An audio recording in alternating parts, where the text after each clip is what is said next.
By now, you've had a month to try your New Year's resolution of learning a language. You've watched all the YouTube videos, you've probably purchased an app or a course, and you've had 4 weeks or 5. How's it going? Now that the honeymoon's worn off, are you ready to learn how to really do it? So here's the deal. Maybe it's your New Year's resolution, maybe it's something you've always wanted to do, maybe it's something you've started on a whim and you're getting serious about it. Whatever your reasons, learning a language is a wonderful experience with tremendous benefits. Not just opening new cultures, cuisines, ways of thinking, and experiences, but also providing benefits in terms of mental health and well-being, and combating mental aging and decline. But there's an overwhelming and bewildering flood of choices for a new learner, and it's only gotten more overwhelming, especially with the addition of AI-powered apps. What's best? Textbooks, teachers, apps, AI? When did you study? How often? My goal in this video is to use my experience as an academic linguist and a recreational linguophile and language learner to demystify language learning. If you're just starting out, this video is for you. But it's also for those of you who maybe have some study or even a few languages under your belt. You can always refine your skills and get more efficient and effective. This video might not make you fluent in 3 months, but it will give you a better understanding of how to get to your goals in a realistic amount of time without spinning your wheels and going in circles and making no progress. I'm Dr. Taylor Jones. I've got a PhD in linguistics and I speak a handful of languages. This is Language Jones.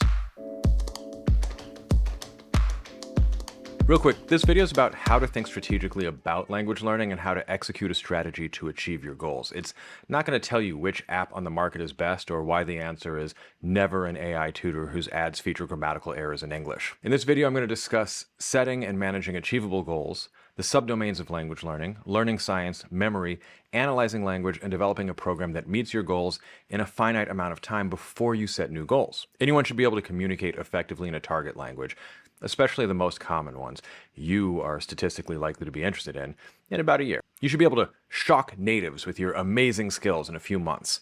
And a few years of study should put you at the level of an educated, confident speaker. But almost everyone you talk to will aim for fluency, and everyone will define fluency differently.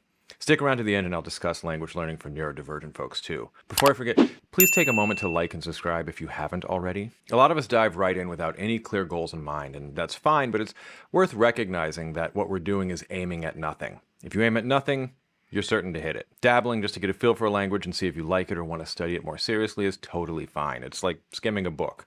But let's say you've decided you want to learn, Vietnamese. An important question to ask yourself before you start is, why? Is it just to enjoy music, movies, and other media? To read books at home? To go visit in-country and successfully navigate booking a hotel or ordering a meal or planning tourist outings and so on? To study in a university? To teach in a university? For those of you learning a language right now, can you say what your goals are? Go ahead and leave me a comment and tell me what they are. Then at the end of this video, maybe reflect on whether what you're currently doing is aligned with them. Knowing what your goals are will allow you to tailor your study to how you intend to use the target language and get the most bang for your buck right up front. You can reevaluate and adjust later, but if your goal is to listen to pop music and you choose a course that's focused on teaching you how to make small talk and order in a restaurant, you're setting yourself up for a struggle. Once you know your goals, just set a 3 or 6 month goal and then revisit. You can then determine what linguistic subdomains you need to focus on. I'm planning a trip to a place where I can speak Persian. I've dabbled in Persian off and on out of general interest, but now I want to speak it. Notice I didn't say I want to read it. I didn't say I want to write calligraphy or read poetry. Maybe I will later, but right now I want to be able to speak politely to strangers, order food, and make small talk. This means I need to focus on listening comprehension of spoken Persian, how it's actually spoken, not formally. I'll link a video at the end about the difference. And I need to focus on being able to actually generate my own sentences. For Persian, there's an added layer since communicating directly is not communicating effectively, and I will need to learn ta'aruf, politeness formulations that are largely routine, often metaphorical, and always dramatic. I hope your hand doesn't hurt. May your head not hurt. If I spend my time analyzing the grammar of formal written Persian and focusing on reading the Persian script, like with this book, I will not reach my goal in the couple of months I've given myself, even if I study Persian every day. This is a great textbook. It's just not the right approach for me. I'll discuss selecting a course in just a few moments. Whatever you decide, once you decide, you still have to actually learn, and there's so much misinformation out there about learning. My favorite genre is someone who's neurodivergent, lecturing viewers about how their approach is the best when it works for them and only them. Bonus points if they describe it as dominating or crushing their target language. Sure, dedicating 8 hours a day to a fugue state of likely autistic hyperfocus will absolutely provide you with results, just like someone else is clearly providing you with room and board. But Don't recommend that shit to others like it's a realistic approach and you just cracked the code on language learning. A combination of neurodivergent savanthood and a life of leisure is not exactly an actionable recommendation for most people, engaging though it is to watch. So how do we actually learn? It's not by rereading and highlighting a textbook or mindlessly going over flashcards or doing a single 2-minute lesson on Bird app once every 3 days if we remember to do so. The learning part has two components: language learning specific and general domain learning, and I'll address memorization as well. There are arguments about how we actually learn languages. Since the 1970s or so, the older grammar translation method has been on the outs, but it's still inarguably quite effective for some. You'll hear arguments for shadowing, which is just repeating out loud after a native speaker as much as possible. You'll hear arguments for just getting a high volume of comprehensible input where you can get the gist of what's going on and there's only one new thing. You'll hear arguments for sitting down and dominating French for 8 hours a day with targeted speaking practice followed by detailed self-criticism for every day for 2 months. The truth is that the jury's still out and different approaches work for different people. What we do know is that there are certain things that definitely work. It's clear, for instance, that a large volume of things you're interested in your target language, help with passive memorization and confidence in the language. It's clear that hearing a lot of your target language helps with pronunciation, even in the absence of targeted pronunciation practice. But also, if you want to produce the language, say by speaking, then it's also clear that the kind of learning that is active work rather than passive, mindless activity really works. This means not just looking at your word lists over and over again. I'm talking to me in college studying Mandarin, but instead walking away, coming back to a blank sheet of paper and writing down all the words, then comparing, seeing what you forgot or got wrong, correcting, and doing it again. This means taking sentences you hear or learn and either adding to them or swapping out words in the same sentence frame. This means attempting to generate sentences, especially if your goals involve speaking, that use what you've learned or that identify gaps in your knowledge, and then filling in those gaps and attempting to use the new words or structures as much as possible. So for instance, I try to describe the world around me or my thoughts or a story or whatever in my target language when I'm away from my study materials, on a walk or on the subway. That is, attempting to actively generate your target language, identifying your gaps and weaknesses, and then filling those with targeted practice that enables successful memorization. Some people benefit from mnemonics. I hate them, and I hate that I benefit from them because they really do work. They're like deadlifting. One thing that's known to work is skipping the prefrontal cortex and activating your amygdala and hippocampus. You do this by tapping into sensations like smell, fear, and more generally arousal, sexual or otherwise. Sex, violence, fear, and physicality help lock in new words and concepts.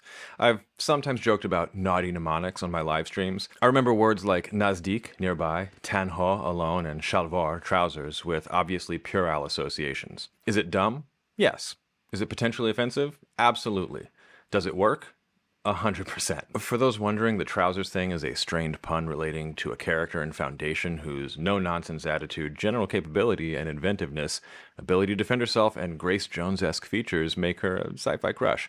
I'm talking Selvor Hardin, and you can figure out the association on your own time. Paradoxically, a lot of evidence also points toward language learning happening best when we're not stressed, self-critical, or cognitively taxed. This is the principle behind Michel Thomas' whole shtick, which is deeply ironic since he learned 4 languages while literally surviving the Holocaust, breaking out of concentration camps, and fighting in the French Resistance, and later hunting Nazis. So clearly not being stressed is a bonus, but not a total deal breaker. Leave me a comment if you want me to talk a little bit more about Michel Thomas' insane life story and how it affects his language learning method, by the way. Lastly, and I'll recap in just a moment, memory is a process of forgetting and being reminded. So don't beat yourself up for forgetting a word. Just savor it and make some connections, whether sense, emotional, mnemonic, or otherwise.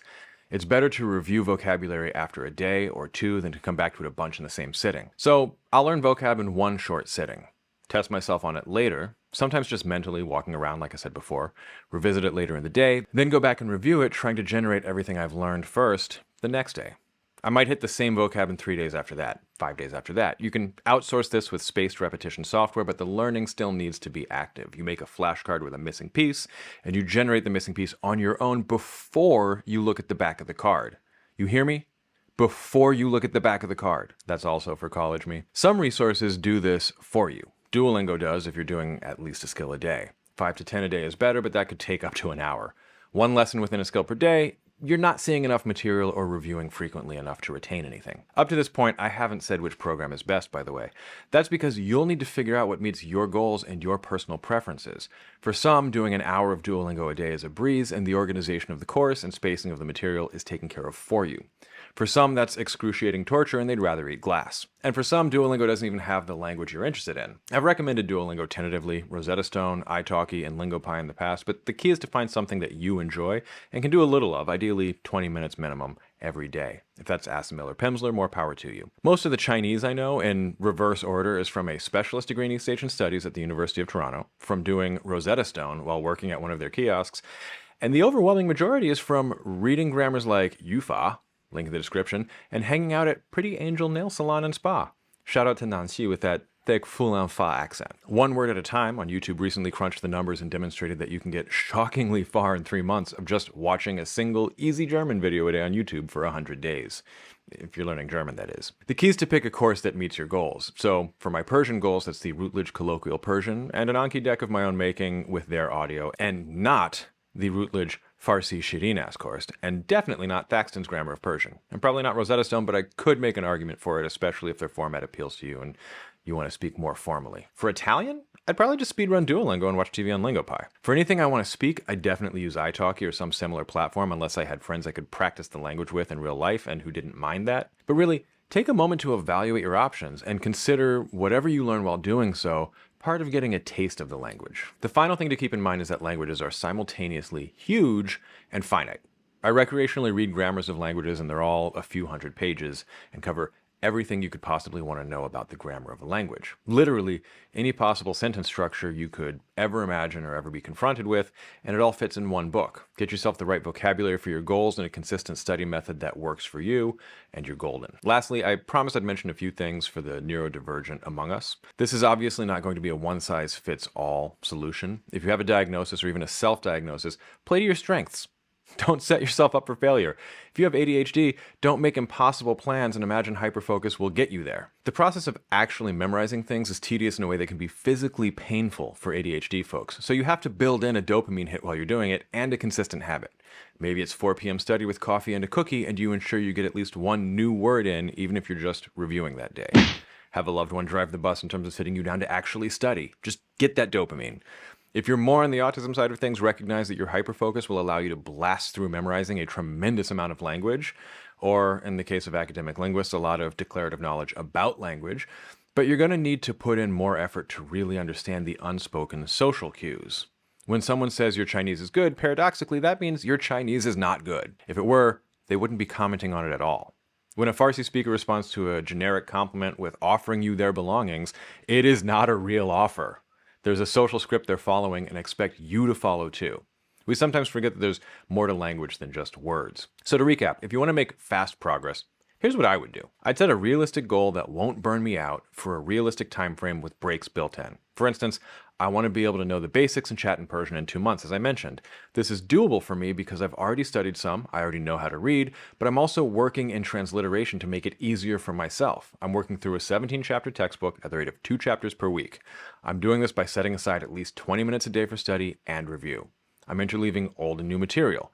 I'm actively trying to generate language, whether by answering exercises or attempting to come up with my own. With the exception of my live streams, I'm not studying for more than 20 minutes at a time, but if I can squeeze in a few 20-minute chunks at different times in the day, I will. I'll be adding italki lessons once I have a foundation, and I'll explicitly tell my tutor my goals, what resources I'm using, and what is giving me difficulty. I've also given myself a challenge, speak in Tehrangelis, and I have accountability, a weekly live stream in a community that knows my goal and is supporting me to meet it. If I feel like trying out a different approach, listening to Chai and Conversation, for instance, listening to Persian music, playing Farsi language podcasts in the background, these are in addition to my main course of study, and I do not count them as anything other than icing on the cake, so to speak. I'm going to see this textbook through completely before moving on, but that's because I've determined it's a great resource for me and my needs and my personality in this moment. And if I totally fail at communicating in 2 months, I've still learned a ton of the language, and that challenge will let me know where to refocus my energy if I want to continue. If you have the time and the energy, you can set outrageous goals. Lord knows I know that. I've been doing it on my channel. But whatever you do, don't make your goal, I want to be fluent in French and go to France someday. Make it, I want to reach B2 and go to Paris next summer so I can visit the Eiffel Tower, and get a croissant at the specific boulangerie I saw on Instagram. Thank you to all my patrons. You can become a patron at patreon.com/languagejones. You can also support the channel with super thanks right here on YouTube or super chat in my live streams. If you liked this video, YouTube is very confident you'll probably enjoy this one as well. Until next time, happy learning.